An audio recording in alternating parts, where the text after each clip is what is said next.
In 2017 and 18, seekers from all over the globe gathered at Ghana Shantivanam, the world's largest heartfulness center near Hyderabad in India.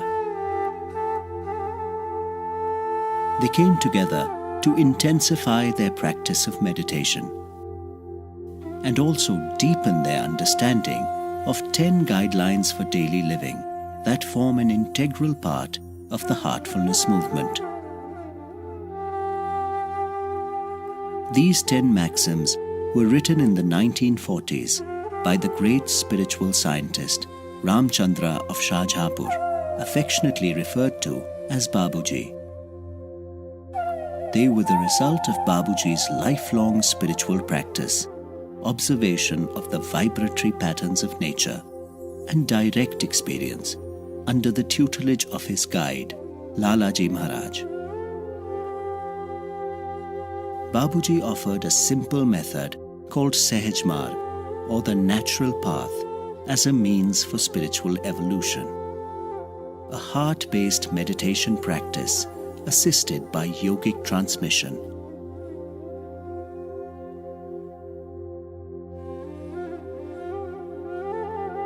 The sessions at Ghana Shantivanam were conducted by Kamlesh D. Patel, or Daji, global guide of the heartfulness movement.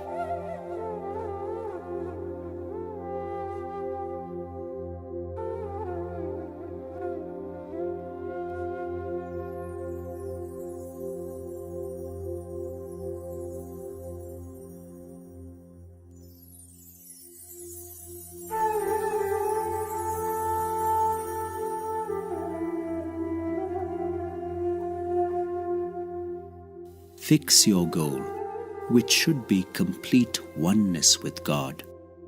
Rest not till the ideal is achieved.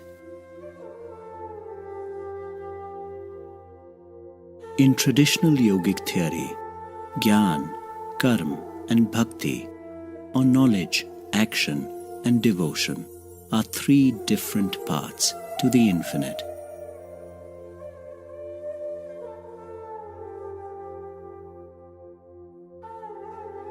Daji points out that on a cursory reading of the 3rd maxim, 3 things stand out. Number 1 that came to my mind is fixing the goal. And we have to remain willfully aware of what the goal is all about. This is knowledge. Becoming aware of the destination, Gyan, the purposeful knowledge. Second thing that strikes out, using helm to steer our way on the infinite ocean. Remaining busy with this helm steering through is our practice, our determination. That is karma yoga, or action in play. And third idea that emerges in here, the ingrained attitude of being a devotee, relationship of a lover and a beloved. This is nothing but Bhakti yoga.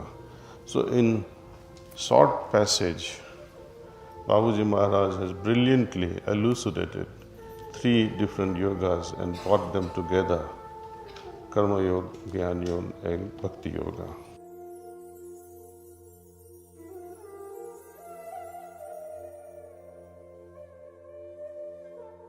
It is believed to be essential to fix our goal so that our efforts can be intensified to ensure success.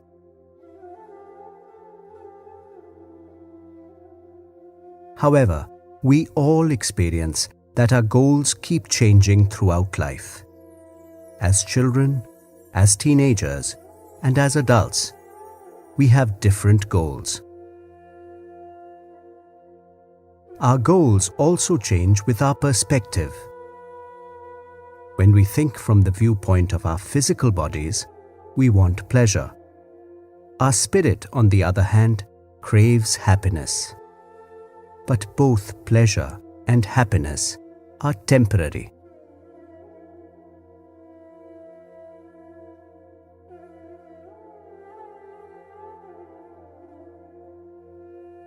These days there is so much of talk on compassion, empathy, non-violent communication. These are great things.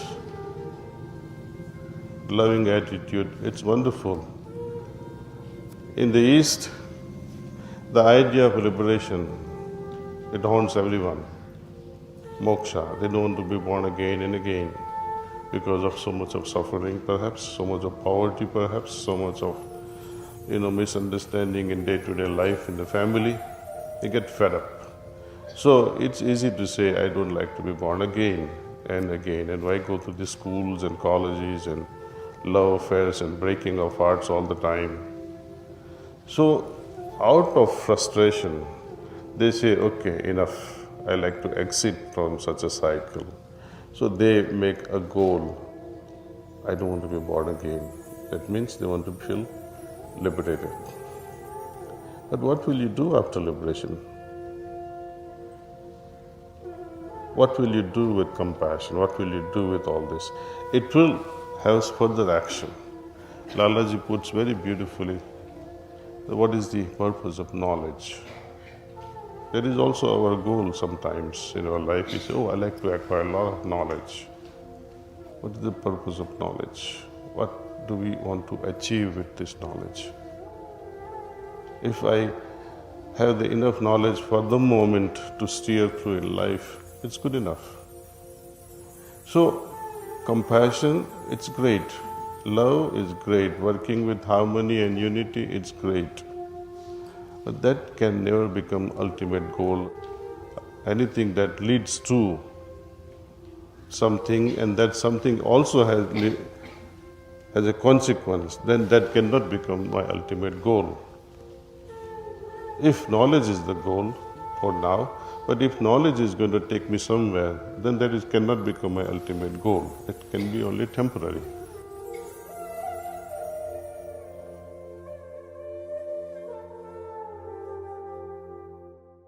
Goal is always something having which I don't have to search for anything else in my life.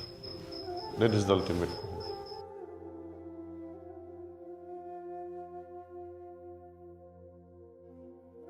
In India, Satchitananda is also sometimes cited as a goal.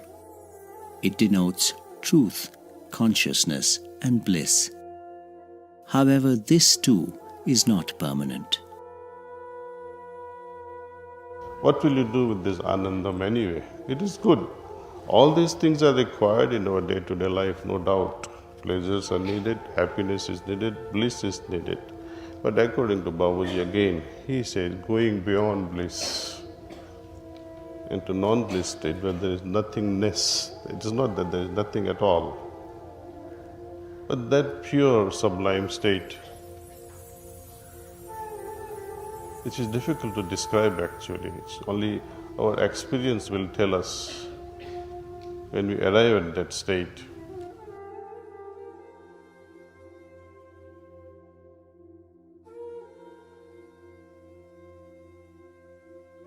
In the journey of spirituality, unless one fixes the ultimate for one's goal, it is easy to stop short, mistaking one of the intermediate points as the final state or reality. Therefore, only God can be the ultimate goal.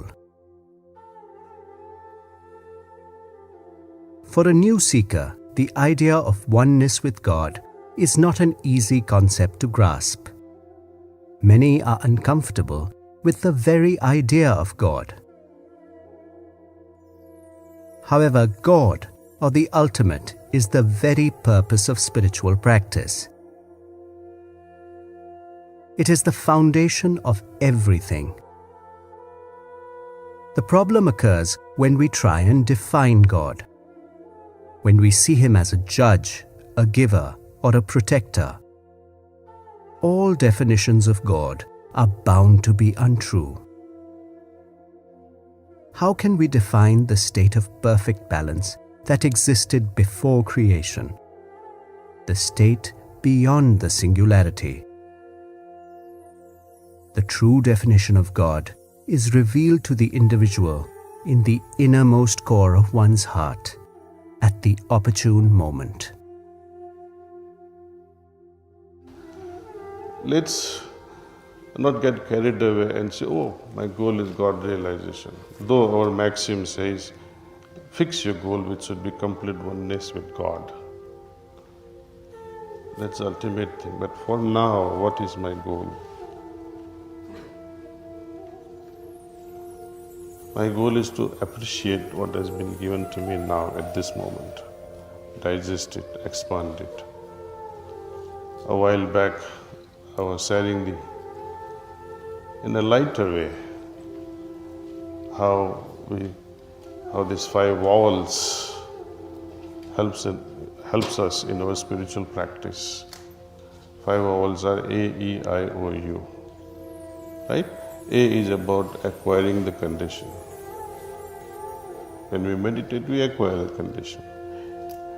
And when we appreciate the condition so much, you like to enliven it, you want to intensify it, you want to give life to it. Take it further, enliven it. That is E. I is to imbibe the condition inward towards the heart. And later become one with that state that leads us to final union or the merger.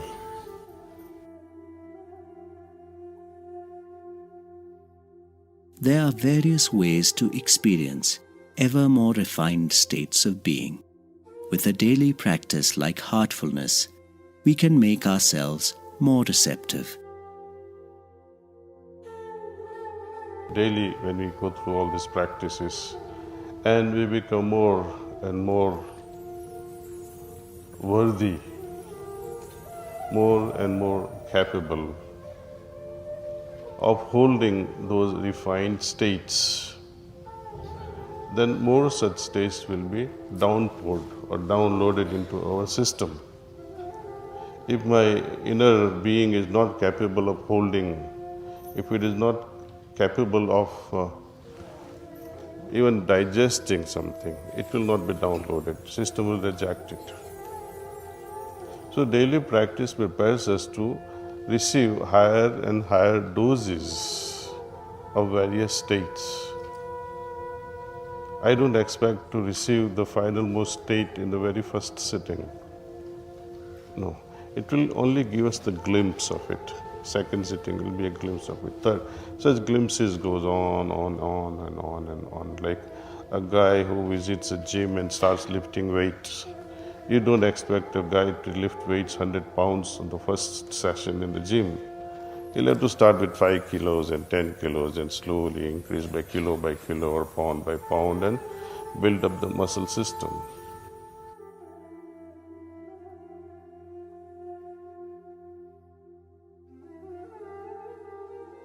There are also many places where we may encounter whirlpools while plying the ocean of spirituality.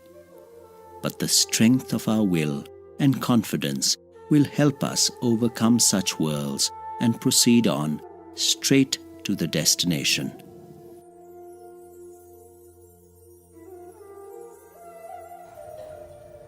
What are these whirls at places? When we are swimming, and the whirls can also be that. When you are swimming, especially in the river or in the ocean, there can be whirls. It pulls you in. If you are not a master swimmer, it will drag you and drown you. What are the whirls in our life? The biggest whirlpools that we all face in our life are emotional bursts from our most beloved, most dear ones. These are the deadliest whirls that can badly destabilize us. That makes you so angry from inside. You lose your balance.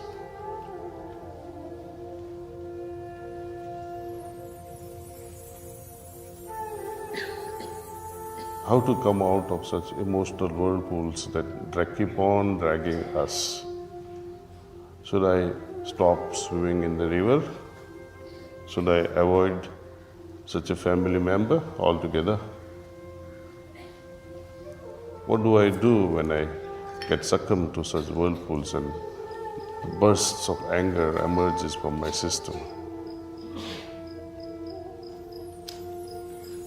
So only solution, he says, the strength of our will and confidence helps us to overcome all of them. We have to remind ourselves at that moment, but those moments for a lot of us, you don't know what your destination is anyway. You at times forget, no, this is my beloved, I can't raise my hand, I can't shout. You forget who your beloved was at that moment or is. And as someone says, as the distance between two individuals widen, you have to shout more. Here, if you fight with the world, with that pool inside, you'll lose all your strength while swimming, and definitely you'll get drowned. But it is to go with the world, go to the bottommost of it. It is like this, and it goes down and it becomes weaker and weaker at the bottom. So go with the world, go to the bottommost of it, and then when it becomes weaker, you slide out.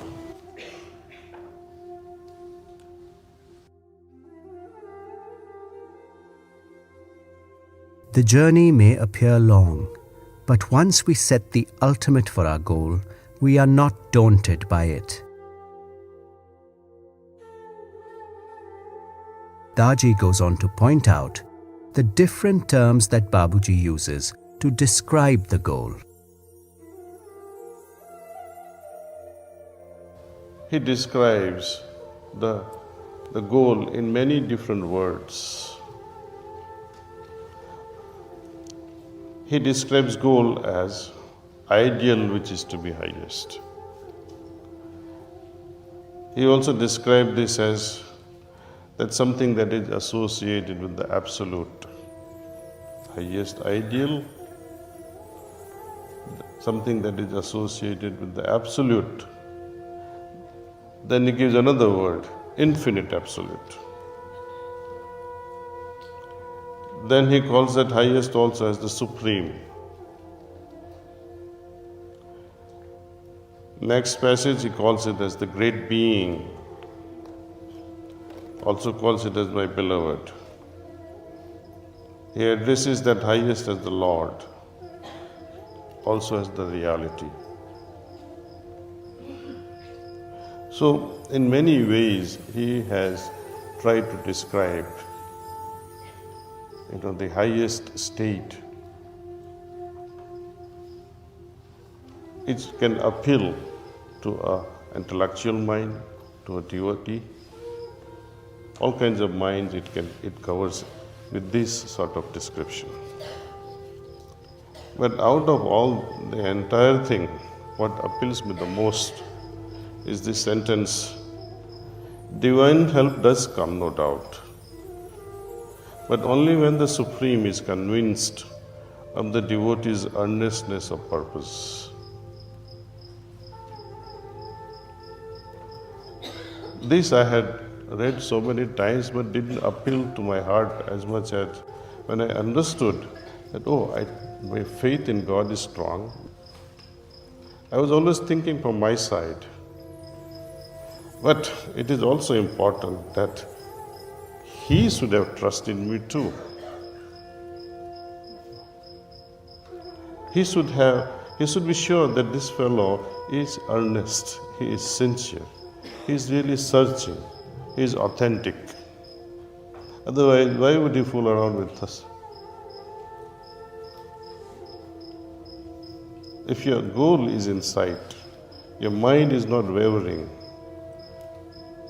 you have matured mental tendencies towards the goal. and you are using all your energies in one direction,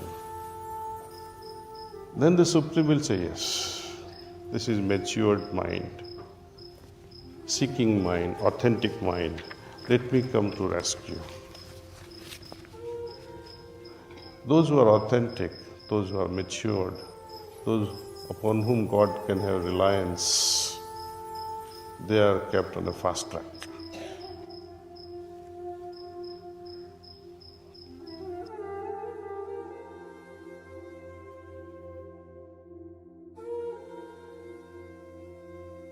Since the goal is the noblest, the intention to reach it develops into a strong craving. We begin to feel impatient for it. When we get into this habit, the tendencies of the mind are diverted to it with full vigor.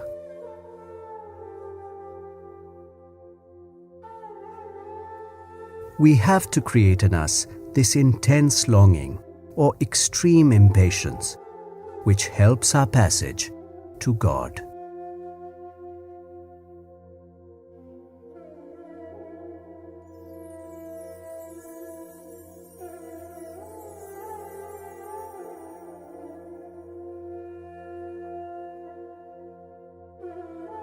You are invited to meditate on the maxim to reach a personal understanding of it. Internalize the words so that hidden facets and nuances of meaning may unfold within. Practice it so that its efficacy can be genuinely witnessed.